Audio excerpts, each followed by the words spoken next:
Welcome, Redbeard here, and it is time for my first ever series on this channel. Road to rank 1 Corrupted Gauntlet as a Hardcore Ironman. The only rule is simple: I cannot use tier 3 armor inside the gauntlet, from Lumbridge to the walls of Prifdinnas. Let's begin.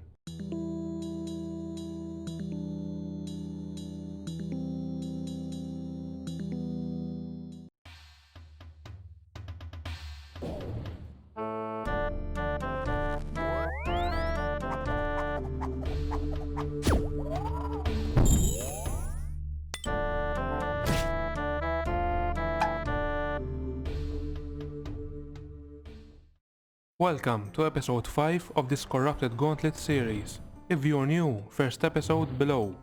In the last one I completed Fremennik Isles and unlocked the helm, which is a great upgrade, and here I am killing some ice trolls, which I thought had useless drop tables, but turns out they drop the granite shield, which would be an upgrade, and many seeds. The Rant's drop table is identical to the other variants on the island, and these guards on this side can tank while in combat, which is a plus. Yet still, they hit quite hard, and are very accurate. The shield would be a good upgrade, but it's not that important. Right now as for skills, my biggest concern are farming and herb lore. The best way for farming is to do Slayer for seeds, and for herbs the only way for me to get as much of them as possible is to do Throne of Miscellania, or Miscellania, whatever it is, and put all settings on the herbs. Even then I would need lots of cash to maintain the coffer. On both of these skills I would need 70, and will take some time because of the time gate on them, yet I will try to expedite as much as possible. On the two, time for some desert quests, and getting thieving, which of course the best way is the pyramid plunder.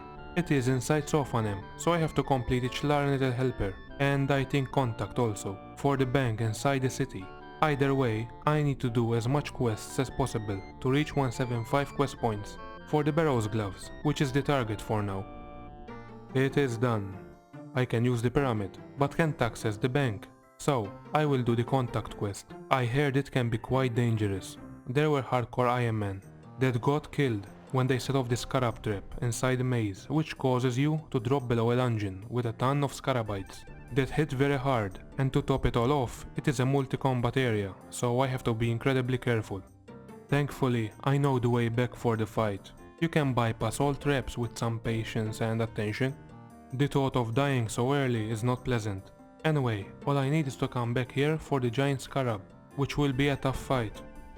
Its defense is too much and I can't hit for nothing. It hits like a truck and can remotely poison you for some damage. Here I ran out of food and had to teleport, and second time back I almost got KO'd. All throughout this fight it spawns minions, which are very easy to kill, but can hit over 15s. Luckily here I blocked the mage behind it and stalled it spawning for some odd reason, and finally killed it. Maybe the carries will be of some use later. Was going to do the Temple of Ikov quest, then found out you are required to shoot ice arrows, and the only way to do so is to have U-bows or over. There are some ways like fletching use, but the fastest I reckon is to get 22 hunter and catch young implings. They have a chance to drop a U longbow at 1 and 1 to 8 I think, which is rare, but not too rare, I mean, it's normal. Anyway, here I am trying to level hunter for it, and when starting out this skill is incredibly slow. Thankfully for later levels there is falconeering, which I need to level 70 for the Song of the Elves. Even after 20 here with 2 traps, it is incredibly fast. The last 2 levels from 20 to 22 took way less than 1 to 5, so it scales. Puro, where implings gather. I naively thought I could just buy impling jars from any hunter shop, like Yanel. But no, there's a ton of items needed to make them, as an Ironman. Then I discovered this gnome gives some for free when starting out, like myself, which was a big relief. Also, he can sell you 10 or 20 per day for 2k each, which is good but are quite expensive for me right now. The thing is, when you catch and loot them, there's a chance that the jar breaks, which means if I'm unlucky, I have to wait the next day and buy some more. But I have other requirements to complete, so it won't be that much of a hassle should it come to that. I can't believe this. Well, not unbelievable, but it's a pleasant surprise. I was banking all the impling loot, and had gotten down to 2 impling jars. So I resigned myself that I'm not getting it today, and while banking forgot to loot the last one on my way back. There it is, the U longbow acquired. My cash stack is non-existent at the moment, so here I am at the Rogues minigame. It is very old by design, and it is set up that if you fail just by one trap you get booted out and have to start all over again.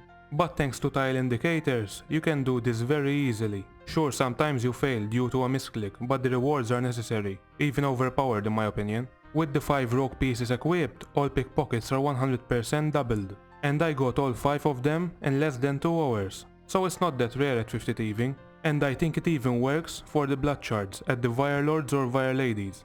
I love this set. Even magic XP here with Alching, it is doubled because of more loot. Not to mention the money per hour. Until I hit 70 Slayer, where I could kill Korasks, this will be my go-to place for cash, and these nature runes prove to be very valuable. I am thankful the rune X took too long at 3 spirits last episode, and I can even alch while waiting for the chest to close again. So for magic it is a faster method right now than anything else, surprisingly. Later I thought I should train some ranged because it is super low. Never trained it, only got XP from quests. So I went to the only place I thought I could get some cash for alkebles. Yeah, I was proven very wrong. This skill took me over 4 minutes and over 300 bomb bolts. Looking back, I should have known, especially for the non-existent accuracy. So I went to giants due to low defense for now. Still cannot complain, the bone ammunition is very cheap along with the crossbow, plus it's fast. Last quest before I can start Desert Treasure, with a chunk of ranged XP to boot. Now the next objective for me is to go to Wintertodt, which I never really done until now. It is not as safe as I thought. I had to be vigilant with the damage, because of its combo potential while standing at the brazier. The main reason for me doing this is to get magic logs, 12 in all. I'm not going to get 75 woodcutting for them, would take too long. And here is the fastest place to get them, by far. Also I can get the Tome of Fire, which would be a great magic offhand for Barrows, with E-Bomb Blast. It would not use any charges, so the stats would be permanent for me. As for fire making XP, it is terrific the amount of experience you get here, and a good place to get resources as an Ironman. After 12 supply crates, I got lucky again, looting 12 exact magic logs. This is it, time to get this quest done once and for all. It can be nerve-wracking to do things with high KO potential, when you do not have any recent experience against them, and lacking muscle memory. I'd rather do Corrupted Gauntlet than killing these 4. Anyway, the Smoke Diamond is the first one, and it is the easiest. Just needed run energy to light all the beacons and then get to him. Myself I snared and kited him, using ice gloves.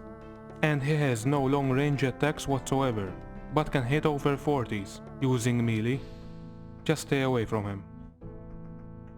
This gilded piece of... Took me over 100 picklocks and a truckload of food.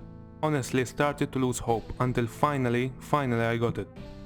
Now Damis was my biggest worry because of his high hitting damage. His first phase is very easy with melee protect, but during his second his attack speed increases and can to hit me easily, plus draining prayer each hit.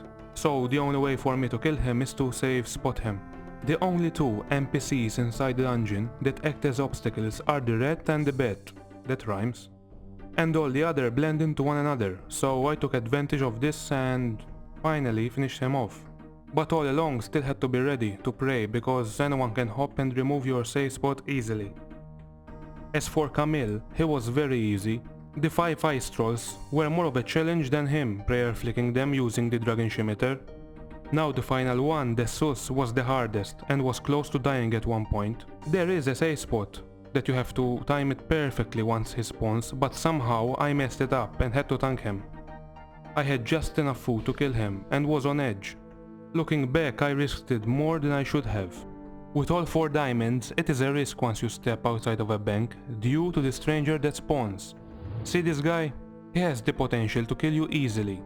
The more quest diamonds you're carrying, the higher the chance of him spawning, and his attacks are Dragon Dagger specials. Hence why I am praying melee, until I set them into each of the pyramid's corner. and inside I failed 9 times, falling again and again, waiting for run energy to get back up. The key is to keep running and not let run energy fall to 0 until the central room on the 4th level, but after almost an hour, it is done and my first master quest on this account is complete. Anyway, that is it for this video. Remember, new episode every Saturday. Let me know what you think. Hit the like, comment, share and subscribe. Until next week, happy escaping!